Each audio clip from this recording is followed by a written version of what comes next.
wana ba ko solliciter ngai ba monique donc nazali proche ya ba opposant na koko ko poser ba crime moko contre vie na bango na boma bango na sala bango soki eloko nini moyena ba récompense bango ba laka ngai ba ko pesa ngai arme ba ciblé ngai ba lobi Etienne Tshisekedi ki ba samaliba bangalula wana il faut ko éliminer bango tout ça ba pesa ngai lobi donc ko zali muntu zo solo na bango munoko moko okokupe ko msendrudu na kati na bango sans problème na monique oza piège munene mais na 18h 19h na monique kaka muntu moko akoti na chambre na ngai organizaki agent ya aner monsieur Mbama Leandre azalaki beau-frère ya Honoré Ngwanda azalaki mutu ya aner accrédité bazobenge ministre conseiller na ambassade ya Zaire na Bujumbura ambassadeur wana soki ministre conseiller wana asali décharge yango na nango izalia tina moya lelu décharge na nango de ba photocopie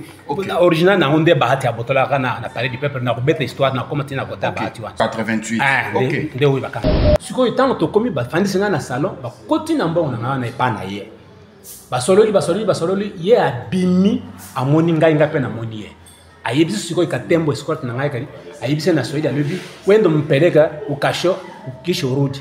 kendo tika na kasho bongo yo uzungawa et puis zana makamususu mama Martha yebisa ngai oyo nako kubimisa awa te po oyo ezali video mais soki ya sepeli ke ayamba ngai na ku rappeler malobo ya sa alobaki na ngai to seki ngai pe na ya seki mais trace ya mbongo tozana ngote sengeli yo kende epa ya bahati effectivement azalaki na biso awa mais akoki koyeba place mbongo ane kozala ngalo mbeko bino nde bato ko intéressé bahati alobi non kende il est connu que azalaki awa biso pe tozalaki awa te parce que toyambi oka pona koyama me tozalaki na aner te muntu ana yambaki ngai na aner tango nasengaki audience nazana mukanda audience nasalaki ezali awa tango bato bazokufa na matariki bala ya courant wana ngai kabla courant ngai nazalaki na boloko et pas je na chinya mayibi ngai très bien na BD na ye général ni colonel Roger ayibi ngai très bien alors na lali wana samedi après une semaine na moni kaka bahati atindi conseiller na ye pas général chinya ba bengi ngai pa ya major moko boye na kuti conseiller wana vandi oh papa yo kenda kusanini pa ya bahati le 31 janvier 2022 na ntango ya état de droit awa na Félix aza président ba betangai na palais du peuple wana kula nyoka ba betangai na ba 6 militaires so garde corps wana mwasi na ngai assassiné ngai na sauvé vie ya bato na 86 IDP azalaki kaka na 4 ans pamba bazalaki na fragile makasi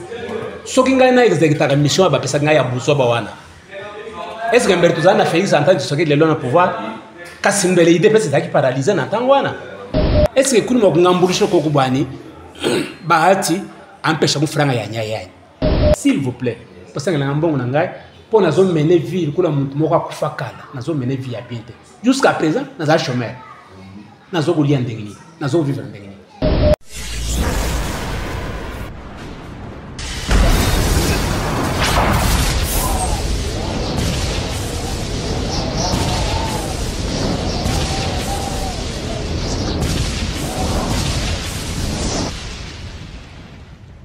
Zakari Mwamba, Petit Zacle. Zakari Mwamba, Petit Zacle. Zakari Mwamba. Allez, Petit Zacle. Petit Zacle. Petit Zacle Mwamba, papa na prince. Salut à toutes et à tous, très chers fidèles internautes, vous qui êtes éparpillés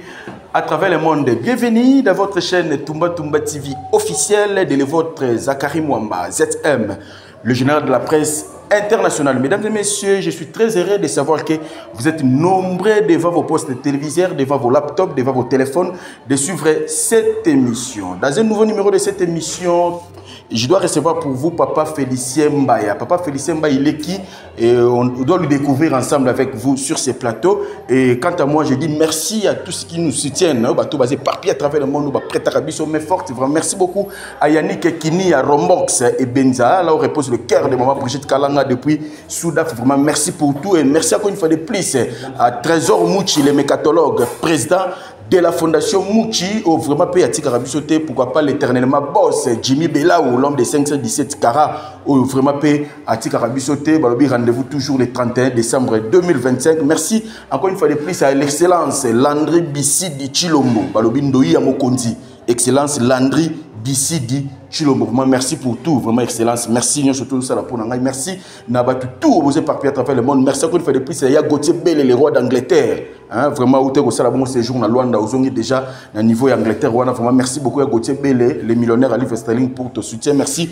à Eva Tumba, Kalombo, OP, Atikaka, Lekina Zakari Mwambate. Vraiment, avec Papa Félicien Mbaya, vraiment, toujours Betama Solo et Belé. Papa Félicien Mbaya réclame son argent, $500,000 auprès de le sénateur Bahati Lukwebo. Pourquoi Azos réclamé $500,000 auprès du sénateur Bahati Lukwebo? Donc, découvrir ensemble Ngaïna Bino. Tumba TV officiel, c'est une chaîne où ils ont intéressé bon politique, sport, culture ainsi que société. Et aujourd'hui, je suis avec Papa Mbaya, où vraiment contacté Kingaï, à relater Ngaï et maintenant la monité, la mobilité, il y a une solution à problème. Venez, on va tourner une émission. Il y a un monitozana un plateau où on va expliquer qui est Papa Félicien Mbaya. Bonjour Papa Félicien Mbaya. Bonjour Papa journaliste Papa Zakari. Bonne santé. Santé Zakari. Vraiment au contact avec Ngaï parce que nous vraiment vous avez un problème, vous avez réclamé et bon on a eu auprès le sénateur Bahati Lukwebo, bon deuxième vice-président, il y a Sénat où l'élo d'habiter ils a acharnement to ils a nini où il est parce que coupé ça au kabula plateau na yo pour na kosenga na TV $500,000 parce que au luki ba voir nion surtout et atteindre té ne oye na etando ike pour batu et ko komela ba konzi o ba kozali ba ko lande émission o pour peut-être tam sous à travers émission oyo et komela ba konzi peut-être tam sous ba luka kozwa solution sur problème yango. Maintenant on ko relater qui est Papa Félicien Mbaya. Merci beaucoup Papa journaliste. D'abord nazoko dédier émission yo na ba kambinyo si amboko yo ba décider ya mboko yo. Tant que nous avons décidé, nous avons Félix Antoine Tshisekedi Tshilombo, le président de la République. Nous avons Papa Mwalimu Vital Kamerhe, il a décidé de mener la Katambokoyo. Nous avons le professeur Samuel Konde, le président du Sénat, décidé de la Katambokoyo. Nous avons le premier ministre Soumino. Nous avons le président de la Cour constitutionnelle. Parce que nous avons décidé de la Katambokoyo. Nous avons na koku kozwa kombo ya mutu munene lokola Bahati Lukwebo na tina monoko ya pamba te. Donc ba continuer sur nazo tangawa basi batanga ngai mais bazwa solution te. Finalement to ngende kulele pa ya banani.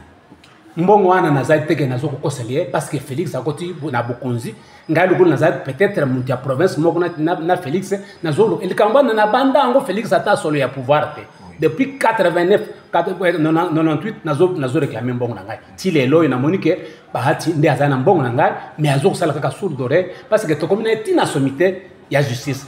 Dossier zandengeni. D'abord relater d'abord tous on a nous qui est Papa Félicien Mbaya pour que tu arrives na ko faire éclaircir tout bon dans ce travail. Merci beaucoup nga nazali mobotama ya Kasai. Alors na 75 nazaki na 18 ans na sirsi humanité na ngai na zui diplôme armée zuingai a regretté ngai na armée na ke la formation na Kitona na 4e division Kamayona nazali moko ba membre nazali na 12e brigade qui zali commandé na colonel Ikuku Moboto na sima formation na landi formation sous la spécialité na Mbazangungu na ntango Denis Kalum Chang azaki capitaine na ntango wana commandant était belle école de troupes blindées na Sonankulu na landi cour ya chef de char na landi pe cour ya officier voltigeur tango Kalum Chang azaki général lelo azaki kutu ambassadeur na Afrique du Sud mais azaki tango wana capitaine alandi bakuru nyos na yekolanda cour mususu awa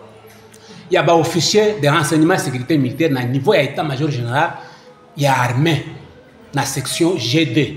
biso to yebi ke mutabando condamné ko commander G2 wana ezali colonel Bolozi ya kufaki na peta ya général mais Bolozi mutazaki chef ya G2 azaki na école batnyo ba yebi ba resultat mingi ba yebi tanga nazolo ba ba yebi ngai ba ko yeba to sali cour ya officier de renseignement na kanko ko la yebani. Alors le problème ngai zake na étiquette wana ya kuzalaka na zusala na sécurité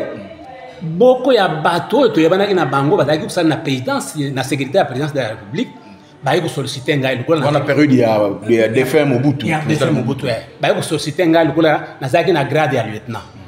tango wana ba yiko solliciter ngai ba monique lokola nazali proche ya ba opposant na koko kuposer ba crime moko contre vie na bango na boma bango na sala bango soke loko nini moyena ba récompense bango ba la ngai ba yiko pesa ngai arme ciblé ngai ba lobi Etienne Tshisekedi ki basamaliba bangalula wana il faut ko éliminer bango tout ça ba pesa ngalo bindo ko lozali muntu zo solo na bango munoko moko okokupe ko msendo rudu na kati na bango sans problème na moni ke oza piège munene parce que ngana kota ki na armée pour na sécuriser bateau mais c'est-à-dire sécurité il y a chef de l'État Mobutu à l'époque ndé ba yé ko solliciter yo au Boma ba Etienne Tshisekedi ba mulumba ba ki basamaliba bangalula effectivement bateau wana ba solliciter ngai mikanda nyos nazana ngo na sita kombo na bango ba mususu bakufa mais moko na bango azana inyo sacré azana bumo itilelo moko na bango ba mususu bakufa mais moko na bango azana inyo sacré azolia na mesa inyo sacré tilelo azape mutu munene na kati ya mboko alors ba pesinga mission wana nde na kimimbango na ke ko signaler ba leader na ibisi bango ke oyo na kokola na una ndako te malgré na zuiba arme mais makambo mususu ya mabe koko yela bango na nzela mususu eza bien te na ko signaler bango ke bozali na problème na batu tel tandenge putu ba actionner ngai pona ya kusala mabe bango ba ibisa ngake poto yebe makambo ke za ya solo comment mokanda ibisa chef de l'état parce que batu wana nyonso zotanga bazali ba civil yo za militaire ndenge ni bako pesa yo mission moko ya mabe contre vie na biso et puis yo zali militaire c'est un ordre mal donné na komi mokanda na kekutika na président de la République mokanda na komi wana ba activer division spéciale présidentielle où ils commandé na général Mzimbi ba tinji plutôt moko ya expédition punitive pa na ngai na zo vanda na chango ba kutinga ite parce que na ebaki déjà que na ko vi kuvanda na angele parce que na komi mokanda mabe ba kuti mwashi na ngai na zaki tata mwana moko na tango wana ba luki mwashi. C'était à quelle année? Na 1986. OK. Ba yibisinga tango na zaki lieutenant na zo vanda na njili ba yibisinga lobi ba yibisi mwashi na lobi mbona na za wapi ba lobi na yibite ba tango moi ça insister que na yibi côté azate ba tirer ya pourtant ba bomi mwashi na ngai ba kei ba fuye ndako ba zui arme na ba pesa ngai ba zui ba munition ebele ba pesa ngai tango na yoki sangwana na signaler batu ya IDPS à travers beau frère nanga moko Bijan Jean ou azaki na contact na ngai na ba leader nde batu bakundaki mwashi na ngai bakundi pe na ba condition moko na zoyeba te po na ntango na yoki ya kufi ngai na traverser mbango na Brazzaville na ke komi commissariat pour les réfugiés na au commissariat des réfugiés so boké na 86 nazali fichier na Brazzaville comme réfugié na problème en peine à relater problème oyo na zolo boyo ndenge ba pesa ngai makambo wana alors kuna na Brazzaville pe batinga seriete Mobutu atindi batu kuna na travers ambassade ya Zaire zaki na Brazzaville po ba enlever nga bazungisa ngaya nde Brazzaville pe ba comprendre que muntu aza en danger ba sengo commissariat ke bulungula nga ye awa bo pose mo musika anatanda bulukile mboka mususu akendo ba akende refuge nde au commissariat atindi nga na Bujumbura na kena Bujumbura na vandi anatanda buluka mboka wana ne sengere no s'intégrer na kata société ya Burundi nde au commissariat zimbo moko bo $2500 ba lombo salambo oyo okoko débrouiller pour parce que to bandra ko assister autant nyonso te na mwana na yo atikali kuna soka atikali na condition tuzo ebate alors sala nyonso o mi s'intégrer na société en attendant toujours luka malemba mboko yo koko kuyamba yo na mbongo wana na kotipe unafunguli comptoir na ngai ya shaba minere mabandi kufunda kusumba ba minere wana na Bujumbura na kati ya Bujumbura na saki loger na hôtel Source du Nil muntu nyosa ya azana Bujumbura yebi Source du Nil wana za hôtel moko vraiment à 3 étoiles na vandi kuna na vandi kusala misali na ngai mbongo wana ebota mingi parce que minere na zokota kalkula na bafizi wana na zokuzwa oro ya kuzwa na zokota na côté na biswa na zokuteka et puis bazoku maltraiter ngai na Bujumbura te na zoteka biloko na ngai problème moko ezaki te à un certain moment na réaliser somme moko ya $500,000 na butu na poko moko boye na tegi mbongo wana epa ya mundele moko un belge wana nazali sirke yende famille ya belge wa sala nani usine ya raffinage na Rwanda ya or OK bango basumbaki ngai or wana bakei na $500,000 donc balias 50 ya $100 batiringa na carton na tina sa mbeto na lobi mbongo oyo lokolo toza samedi lundi fona tia ngona au commissariat na pesa babombela ngango na compte ya au commissariat comme ça au commissariat basa langa sauf conduit batinda nga n'importe quel pays na kendo vanda na zombongo na comme actionnaire côté wana ndem ezaki makanishi na ngai mais na 18h 19h na moni kaka mutu moko akoti na chambre na ngai organizaki agent ya aner monsieur Mbama Leandre azalaki beau frère ya Honoré Ngwanda azalaki mutu aner accrédité bazo benga ministre conseiller na ambassade ya Zaire na Bujumbura. Tango bakoti na chambre na ngai accompagné na deux policiers. Ba policiers na balobi no papa toye pona kuzwa yo. Bozo kenda na ngai wapi? Oh non, président Mobutu azana besoin na yo na Kinshasa. Nde Leandre Mbama na yibisi ndengo. Ngalo me ayibi ndengini. Alibi no ayibi ndengo to kusala makamyo uzana ngwao bayibi ke yo zalia. To bimi bazui carton na ngai. To ke ngalo bite na kana ambassade te, to ke na police o ya Bujumbura po bayibi ngai. To ke na police ya Bujumbura. OPJ wana ya Bujumbura lobino okukenda na mbongo ya mutu na ambassade te ya zolala. Sale décharge. Ambassadeur wana soki ministre conseil wana asali décharge yango nazana ngo izalia tina moya lelu décharge nazana ngo de ba photocopie original na nde bahati ya botola kana na palais du peuple na kubeta histoire na comment tina kota bahati wana 88 OK nde oui bakanga ngai vous allez voir ça après OK sikoyo basalinga décharge oyo batinga na kasho tango na komi na kasho na kuti camarade nanga tuusa na ye nani ba trafic azali na kasho ngana kanisi na raison obi décharge ba pesingai soki na meku bimanango na kenango na Zaire bakubuma ngai bako passeper yango na tikili karso na obi mon cher zo eloko yo bombango atana ke kukufa problème ezate ba Zaire muso bazali awo mais na kukufa te nzambe azali bombe eloko soki bimi na kasho awa yo bombela ngango wana tikele décharge na kati ya kasho na tikili kiye na tongo ndenga la banda kuluba na zaki lukulu na zaki na raison na 5h baye kuzwa ngai na ambassadeur nani ministre conseiller wana atinga na coffre ya voiture abimi ngai ti na côté ya Katumba côté ya Uvira babimi singai ti na Uvira tango to komina Uvira batingai na police na tango na gendarmerie batinga na kasho monga gendarmerie zaki wana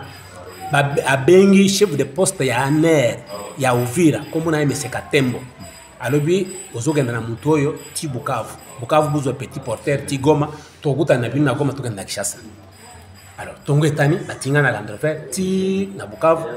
tongo etani susu tozwi petit porteur ti Goma tokutani na ye Leandre Mbama na mbongo na ngai wana tokutani na ye $500,000 na moni pe ya memi yango ezali alo mbongo na yango tozogenda na Kinshasa ozwi avion ba freter avion tokomi ti na Kinshasa tango tokomi na Kinshasa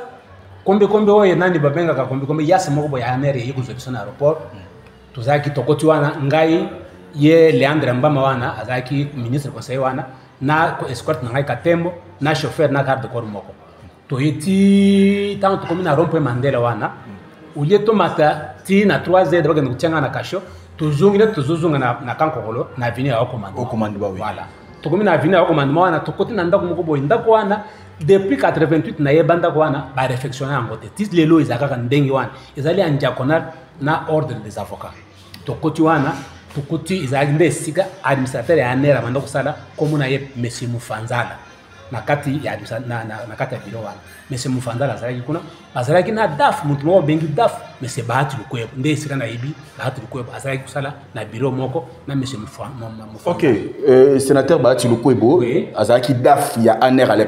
l'époque DAF ya ANR siko itango to komi ba fandisi na salon ba koti na mbongo na na epana ye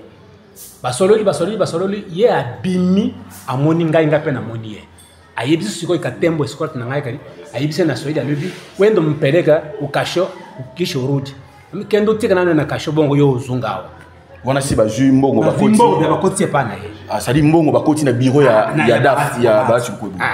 ngala me mbongo tuzogenda po tuzogenda na permanence ngapi me mbongo na ngai no muntu wana nde DAF na biso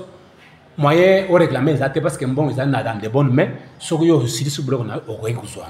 c'est vrai côté bula bazaki na zaki likote ba mimingati sur 3h na kasho ya ANR wana en face ya primature na vandi wana na kanisa ki zaki bloc moko ya 2 jours 3 bien une semaine non na sali 25 mois na kati ya place wana 2 ans et 1 mois na vanda wana kosambi sangaite utinda ngata isiko na zaki ex militaire okisi officier balinga batinda ngata na auditoire basambi sangaite pour na désertion pour et puis makambo ya détention ya mbongo bizaki problème ya Bujumbura parce que mbongo na zoga yango na Bujumbura na zoga yango pa boité pour balo bana ake yo détenir bambongo epele alors Bujumbura a inquiété ngaite ngai pe na yao batindi ngana auditoire te donc basambi sangaite bafandi sangaite ndengwa 25 mois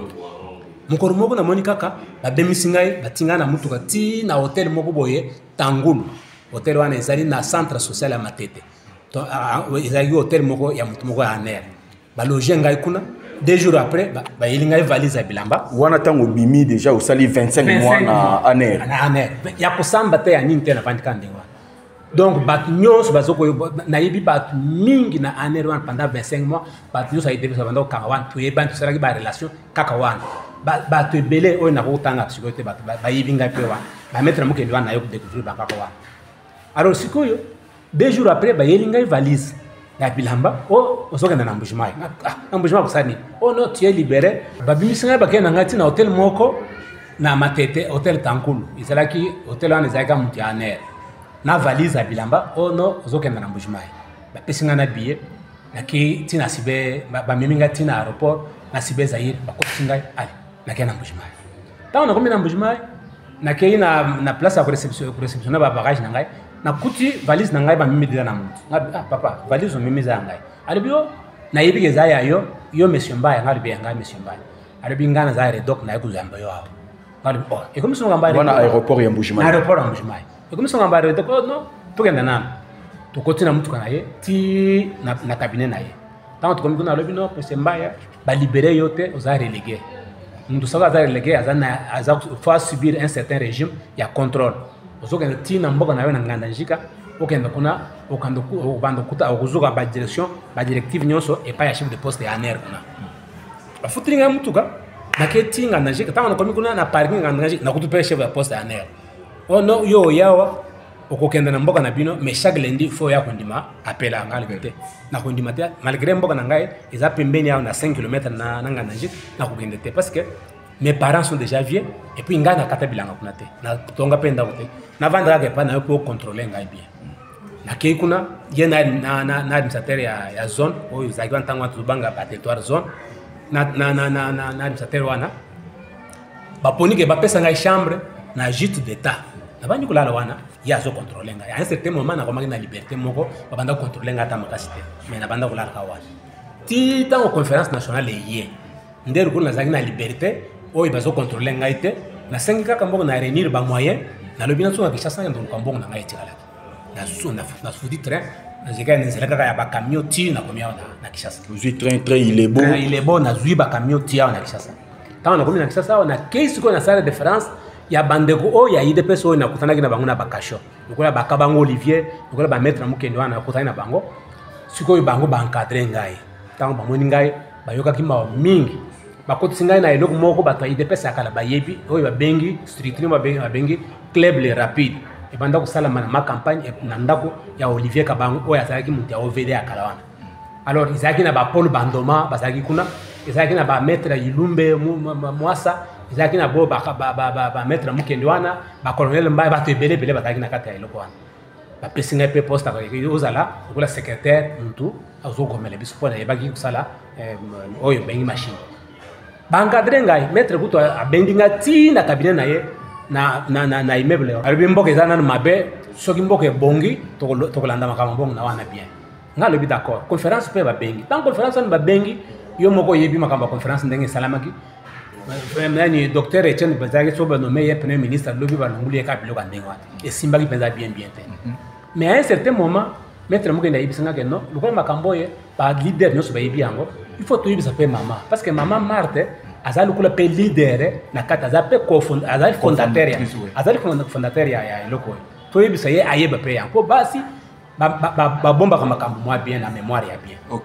mokolo wana mama Marthe abanda koyamba ligue de femmes ya IDPS ezalaki nanu kaka moko nanu ekabwanaki te wana nezana bakibasa maliba bango tout ensemble ba Etienne Tshisekedi voilà bazalaki esika moko alors mama Marthe azalaki chef donc présidente ya ligue de femmes ye moko azoprésider réunion wana na koti epai na ye ezalaki mpe série ya conférence nationale na koti epai na ye ayebisi ngai nayebisi problème nyonso esili nsima mama aprodigue ngai conseil alobi non tokoki kosala autrement te mobutu azalaka kaka dur service de sécurité nyonso wana ezalaka kaka dur biso moko nanu toza nanu persécuté awa soki tolobeka tolanda dossier na yo wana ekozala kobemela biso minondo makasi yo kanga kaka motema ezali kaka basacrifice soki nzambe abeniri biso tokomi ata na place ya mwa bien ere mosusu tokosengela yo mbongo na yo wana mais kangama kaka na bato oyo oza na bango posala kaka mosala biso toza na poso ke peuple eyoka bien azela libéré wana mama Marthe Kassamu Tshisekedi ye moko moto ayebisi ngai et puis ezala na makambo mosusu oyo mama Martha ayebisi ngai liloba moko ayebisi ngai toseki ngai na ye oyo nakoki kobimisa et puis ezali na makambo mosusu mama Martha ayebisaki ngai oyo nakoki kobimisa awa te mpo oyo ezali video mais soki ye asepeli ke ayamba ngai na korapele maloba oyo alobaki na ngai toseki ngai mpe na ye aseki nsima na bini alors conférence esalemi ndenge esalamaki eloko moko ezalaki te ti afdel ayi kokɔta ntango afdel ayi kokɔta tobandi korespire mwa moke ka mwa bien afdel akɔtaki na 97 na 98 maître mokende apesi ngai avocat moko boye maître Sylvain Chinyama alobi kende na moto oyo efungola dossier contre bato oyo mpo aza na décharge oyo basalelaki ye ya $500,000 oyo babotelaki ye na Bujumbura tokei kofungula dossier na tribunal de grande instance ya Kinshasa Gombe contre muntu wana botelaki ngai mbongo mutu asinyaki Léandre Mbambo wana na 1998 Léandre Mbambo ntango atiki ngai bakabuli mbongo wana na babahati mbala moko banomaka ye azungaki na Bujumbura lisusu te ye azalaki ministre conseiller na Bujumbura azungaki na Bujumbura te banome ye ambassadeur plénipotentiaire na Soudan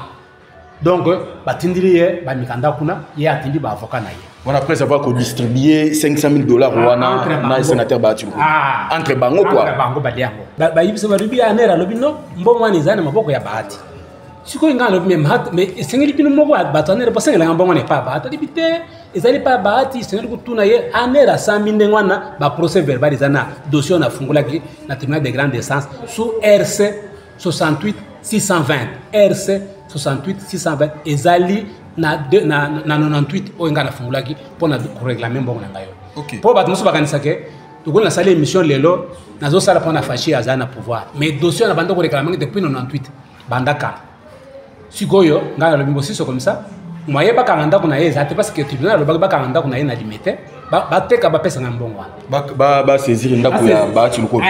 te ya Bahati Lukobi te ya muntu asinyaki wana mutu asinyaki décharge oyo azwaki récupérer mbongo sikoyo moko ya baoyo bapesaki ngai mission wana lokola azalaki oyo nalobiki azali vivant azokolia na Tshisekedi lelo oyo akei lokola azali camarade ya Ngwanda akei apese na kwa na ye en tant que mutu aseki te parce que na ntango wana ezalaki ntango ya Kabila ye akomaki kutu responsable monene na majorité ya Kabila donc akomaki muntu monene apese alobi bakondane muntu wana te kaka aner afuta mbongo wana sikoyo nakomi mokanda epai ya aner nasengi audience mokanda wana ezali awa nakei kuna bayambi nga na administrateur moko nga lobi nafundi muntu asalaki décharge wana mais bayebisanga ke mbongo eza epai na bino epai ya dafu na bino mbongo wana eza wapi muntu wana administrateur ayambaki nga nalobi no biso tosali bato ya sika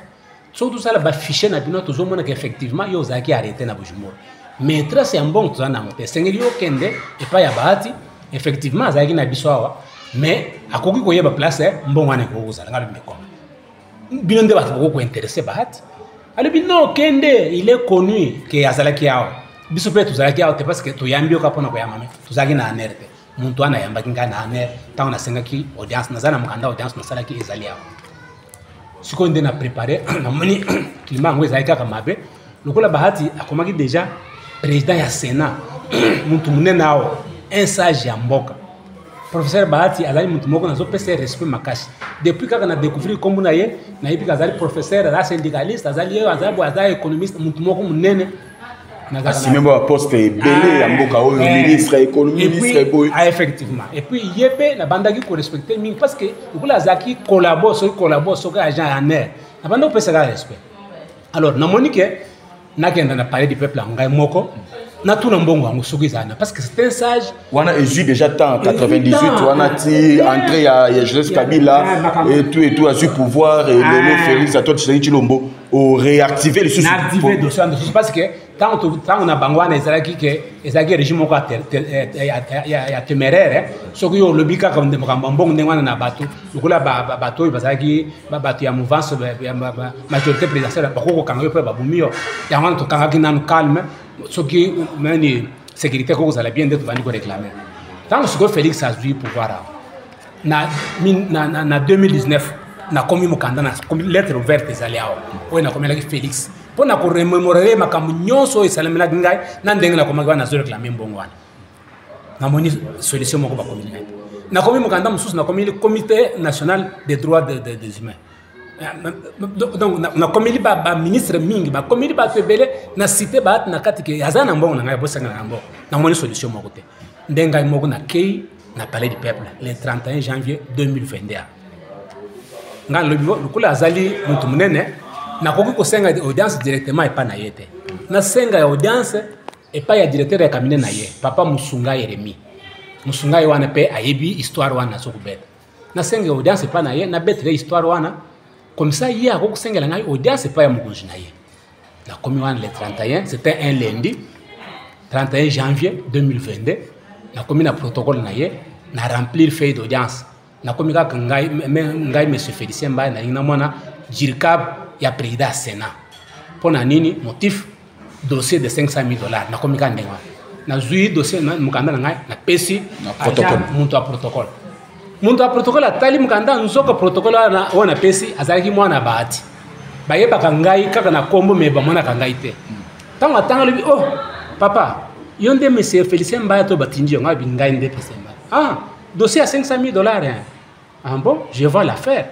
Et ça dossier à Bujumbura. Moi na wana c'était juste Serge Bahati, je crois, je crois parce que je ne connais pas son nom, mais avec moi na Bahati, na mukolo na moi na Bahati, ça doit être Serge Bahati ou a commis candidat à la députation. Alors bien, je vois, ils ont problème à Bujumbura, on a le problème à Bujumbura. Alors bien, OK, c'est l'angai wana zoya. Alors na tika na ba inquiétude, oh, mais je suis déjà connu ici. Ndengini ni aja protocole ya zoe bangai ke dossier za ya Bujumbura sans que ngai na ibisa bango donc mikanda na ngana tinda ke pa ba kunji ba agent o na déposer mikanda na ba tekela ka bango mikanda j'ai compris que na zaki na danger moi na kei na dossier ulia pesa Musunga après ça dirkab ya poti na ngo directement pesa pa ya tata na ye OK alors bi monsieur Mba dont on parle azalia wa linga mona dirkab na yo papa na yepe professeur nazoe bateso gelo kunini aliaki mkanga koti epa ya na mkanda epa ya papa tata na ye réaction ya papa Bahati ekamusa kinga makasi parce que azaki président ya basage ya mboko yo na kati ya parlement na kati ya Sénat wana ata muntu azali boma aye en tant que sage sengeli kuyambana miyo kuyoka dikangazolo si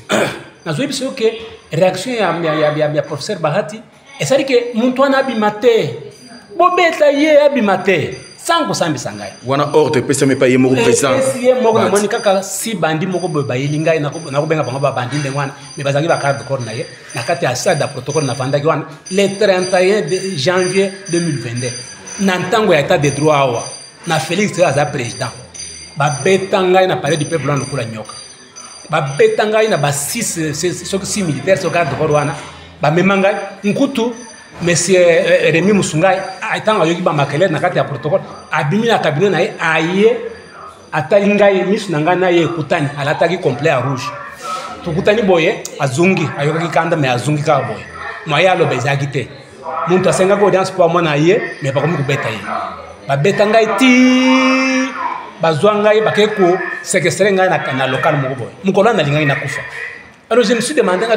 mais mutukula honorable sénateur, président du Sénat, Bahati Lukwebo, attends, il a concédé les camps. Il ne pouvait pas réagir comme ça. C'est que Ndenge a réagi, boy, a eu problème. Alingi soit intimidé ngai. Atinga na kasho, a botolangai na téléphone, na babotanga téléphone, babotanga $110 na zaki nango, babotanga na ba document mususu ya marque mais nyonso pona tambola na ba photocopie. Alors babotanga yango, batanga pe elisi na ngai nyonso. Ba memangai batianga na ba séquestrenga na local moko boye. Na mwana 18h vers 19h major moko ya bimi papa bima tokenda wapi o bakangiyo na 19h atinga na jep na bangwana batambusinga na kisasa mobimba ti bakikutinga na mama yebo na carte institutionnel o yakota mama yemo wana et pas ya général Chinyama batinga na kasho mukolo wana vraiment na lembi na bapoto o bazokisaki ngai na bakubeta babeta ngai wana na lalika na simande wana na sali 6 jours et pas général Chinyama wana tango bato bazokufa na matariki bara ya courant wana ngai na kabla courant ngai na zaki na boloko et pas je na chinya mayibi ngai très bien na BD na ye général ni colonel Roger ayibi ngai très bien alors na lali wana samedi après une semaine na monika ka Bahati atindi conseiller na ye pas général chinya ba bengi ngai pa ya major moko boye na kuti conseiller wana vandi oh papa yo kenda kusanini pa ya Bahati ngalo biyo zanani papa pardon o ngana zali conseiller na monsieur le conseiller bino débat boko ibisanga yelo kuna sarega ya mabe kuna parler du peuple ezali parler ndenge bazobenga du peuple wana ezali pona biso Bahati Lukwebo, c'était un homme public. Azali tata na biso nyonso. Muntu nyonso akomona yeso premier mezali. Mais moi, je ne suis même pas allé demander l'audience à Bahati Lukwebo. C'est un grand professeur que nous respectons beaucoup. Et problème, moi, les alimbons, les alimbons, ata azwaki en mezali, azwaki na cadre ya musala. Les ali problème, te ngana incriminé mbala moko directement. Na senga ki audience pas ya directeur du cabinet na ye. Mukando wana ekomi pa na mwana muntu wana bayibisinga gazaki mwana na ye, akikupesa ye, abeti singa ndenga na vimbi boye, ayobola disanga na kashwa pendant 6 jours na zoye bate, eloko nini ngana sali. Conseiller le bien en tout cas basala ki mabe. Il ne pouvait pas répondre comme ça. Muntu ata sali mabe, sangeli ko yebisa alinga ka benga yo ibiso ngana ibi makambana te. Alors, tango bakabuli mbongo na bangwana tu porter plainte tu as signé ambassadeur wana aye. Ba avocat ambassadeur ba confirmer que ambassadeur a botolaki muntu mbongo akangaki mbongo ayaki na muna aner dans le cadre de ses activités de service a dépenser a dupe mbongo a tiga muna aner na maboko ya daf wana azali bahati azali vivant boko ko kanga biloko na ete parce que tribunal ba condamnaki ye sur base ya décharge salaki. Alors après une semaine nazungi pa ya avocat général wa zo samisa likambo tant on a commis makambo changer. Oh non papa ozomona likambo yo ezali likambo ya ya makambo ya bukangalonzo mayeto kanga muntu wana ezate azana limitanga mais ce n'est pas possible. Donc likambo ne sali lukula ke esengeli na kutana kaka na procureur général ye moko atinda ngai pa ya avocat général na ye moko te. Na sali effort na kutana procureur général le 5-8e mois ya 2024 ao. Procureur général azoyi bisanga lobi ke mon cher muntu wana azana immunité parlementaire toko kanga ndenga wana te. Esengeli uluka solution politique bazungu silombo na yo. Ola ndimaki kufuta azo sala te c'est que azaka na mauvaise volonté moyeto kanga bamba izate vu complexité il y a procédure ya kulungula muntu militaire parlementaire et ko zoyo temps et belé alors esengeli uluka ka muntu moko solution politique esala ngal solution politique c'est quoi oluka ka muntu moko politicien oya ko yebisa ke zungu sera papa mo na yo yango moninga na ebandeli ya video yo nazotanga bato lokola ba caméra vitale nazotanga bato lokola ba Sam Lukonde nazotala bato lokola ba Judith Sumina nazotala na ye moko chef d'état Félix Antoine Tshisekedi parce que bangonde ba politicien minene oyo ba koki koyebisa professeur Bahati Lukwebo ke silisa makambo ina papa parce que nakotanga kombo ya Bahati Lukwebo kaka dans les vides boy on dirait que ngai nazoko ko yokele moi zuwa te ya koki ko engager ngai na musala mena ko yokele zuwa ke est-ce que nakobotole eloko na ye nini nakobotole mbongo na ngana soki za muke soka yebika aliaki mbongo na ye moko te apesa oye oya aliaki ayebisa bato ye oye baliaki na ye na Félix Antoine Tshisekedi azaki président de la République aner ezali kula police politique na ye mais aner akangaki ngai koma akoki koyeba te fichier ya muntu bakangaki na mbongo babotolaki yango wana ndenge na utoko lobake son excellence monsieur le président de la République nazali kosala lo émission oyo parce que ezali makambo yo salisa bato mingi koleka oyo yanga oyo $500,000 c'est rien. C'est un grand sage. Oh, ingana zoeba ke akoke mbongo wana ezali loko moko ya pambo ya kopesa ngai. Alors nazo ko senga na bango bazwila nga solution na problème oyo. Tango ba yibisa ngai na procureur général de moyen luka solution politique. Na kanisi ke premier politicien na mbogo ezali Félix Antoine Tshisekedi. Tango Félix Antoine Tshisekedi akei na mbujima na séjour na ya vacances ya fin de l'année na mbujima. Na sala qui est fort na défi mbongo epa ba na futi ba camion tina ke mbujima. Malheureusement na komaki na retard po azaki na ministre ya justice na ye po na kutana na ye ba pesa na ta audience na kutana na ye parce que kuna za vraiment dégagé. Mais na komi kuna na mbujima le 24 ya décembre hier même président a commis le 26 na 4 de 25 zaki férié. Moye ba kunjona ba sala effort ba kotsa komuna ngai na liste ya bato alinga ka yamba izaki te. Ça dit ba clôturer de la liste ya bato chef de l'État ngaki. Voilà, ba clôturer déjà liste ba audience. Na rataki ye. Parce que na linga na lelele ye aluka moye pesa na solution ya pa ya bato. Yango ngai na ye.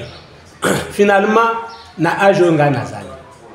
Moi si na ngai assassiné. Ngai na sauvé vie ya bato. Na 86 IDP ça zali kaka na 4 ans pamba. Basalaki na fragile makasi. Soki ngai na exécuter mission ba pesa ngai ya buso ba wana. Est-ce que Mberto Zana Félix Antoine Tshisekedi le pouvoir kasi mbele IDP c'est qui paralysé na tango wana. Mais ngai na boyaki le kambwana parce que na bagi zaki d'ontologie professionnelle dans contrat avec na armée et puis na sali nini na sacrifier carrière na ngai militaire. Na ajo nga na zali. Tango wana 86 na zaki lieutenant.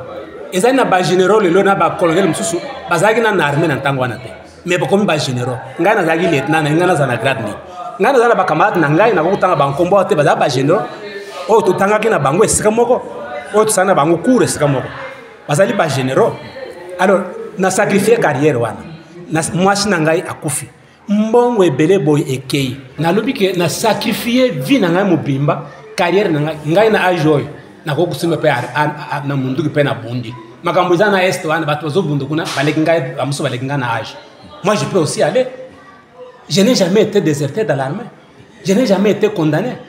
Sikoyo bati bapembelize ngai na sens nini kaka pona lingaki na sauver vie ya bato oyo bapesi ngai mission ya koboma et puis bato bapesi ngai mission ya koboma bazokolia na Félix Antoine Tshisekedi na mikando nga na tanga kombo na bango pona ni batiaka ngai bango face à face te poto samba bamona ke na kosereki bango makamba. Alors nazo senga na bakunjo sa mboka bazolanda ngai na émission yo s'il vous plaît nazali na mandef ya pembete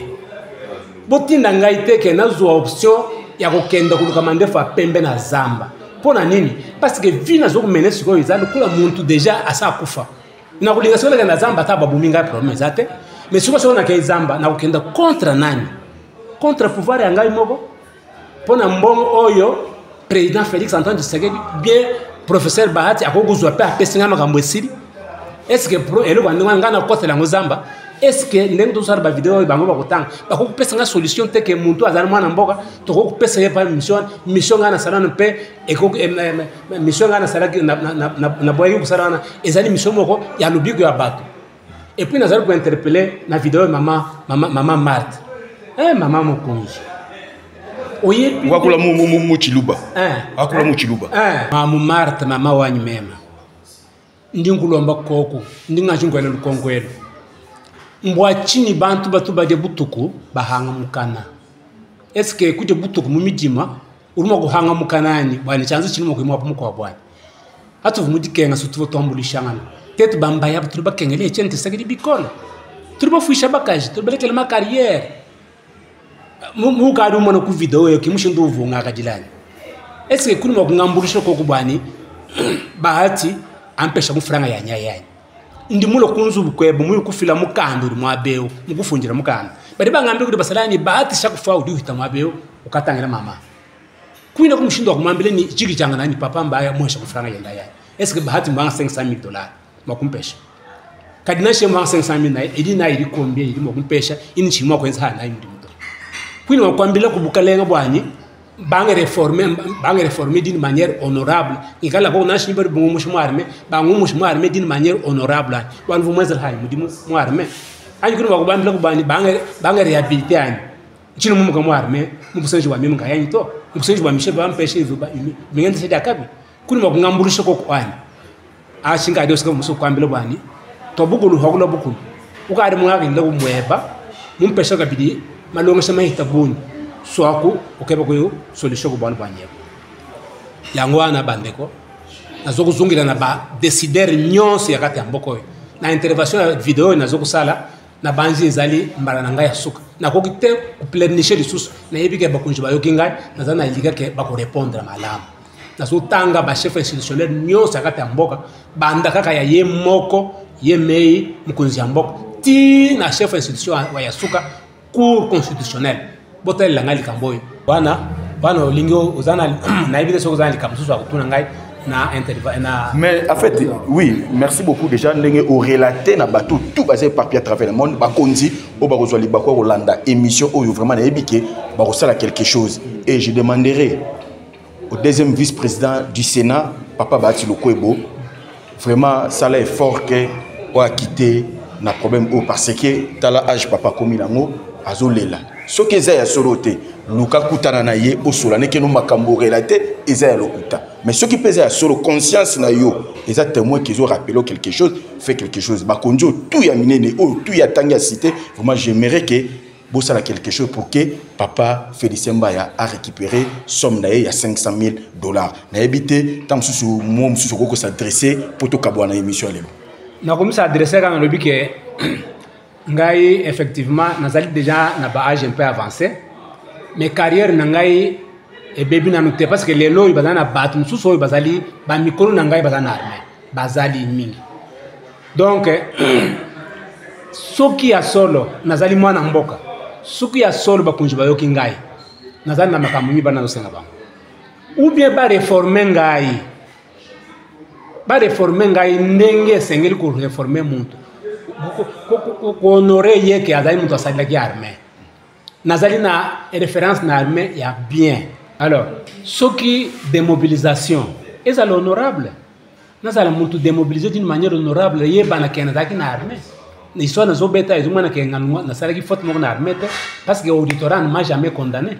Et puis nga nazalaki na problème ata na mutu ti lelo te à part likambo wana oyo nga nasovaki vie ya bato. Soki démobilisation pas démobiliser ngai d'une manière honorable, soki pe réhabilitation pas réhabiliter ngai d'une manière honorable. Je peux encore faire quelque chose pour ce pays. Yo kanisi ba onyo bazali wana ba seigneur diga nyo bazali wana ba musu bazali ba lekinga na âge mais bazo kusala makambo minene mais ngai na kusala o ezali pouvoir na ngai o inga moko na vota o ina sepela nango o ina zo kusepela na bakunzu nyonso o bazo komema biso parce que bazo komema biso na ndenge moko ya dignité ya bomoto. Est-ce que bako réhabiliter ngai te? Est-ce que bako démobiliser ngai te d'une manière officielle ou bien pour réhabiliter ngai d'une manière officielle? Alors soit démobilisation, soit réhabilitation. En dehors, il y a s'il vous plaît, pour nous mener vie, jusqu'à présent, nous avons chômeur, nous avons vivre. Je manque même l'argent pour me remarier.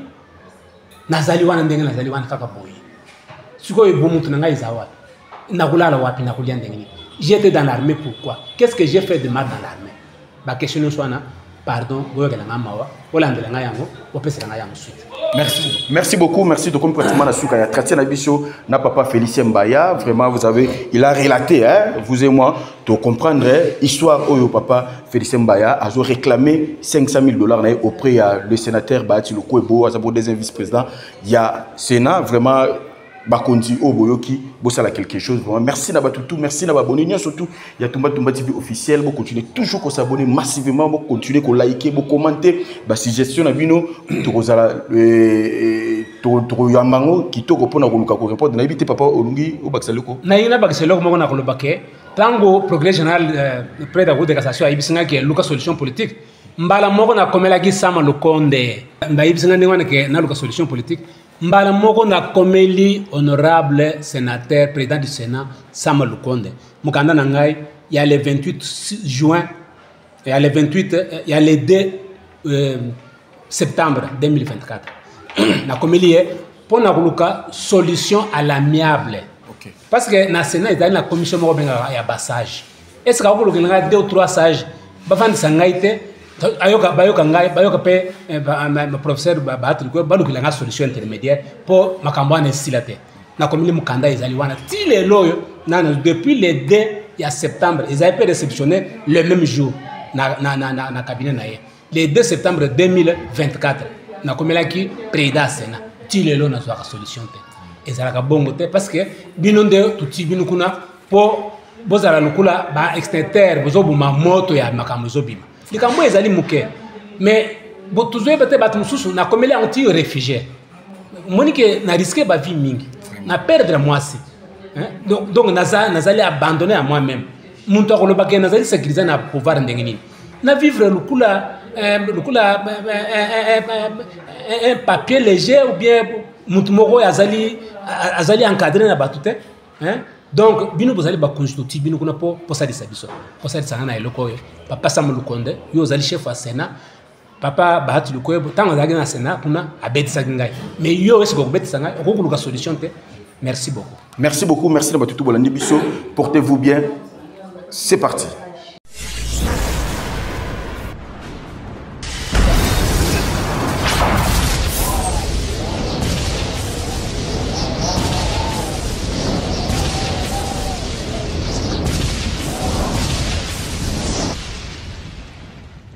Zakari Mwamba, Petit Zacle.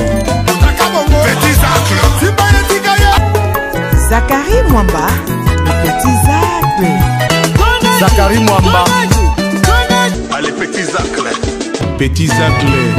Petit Zacle Mwamba, papa na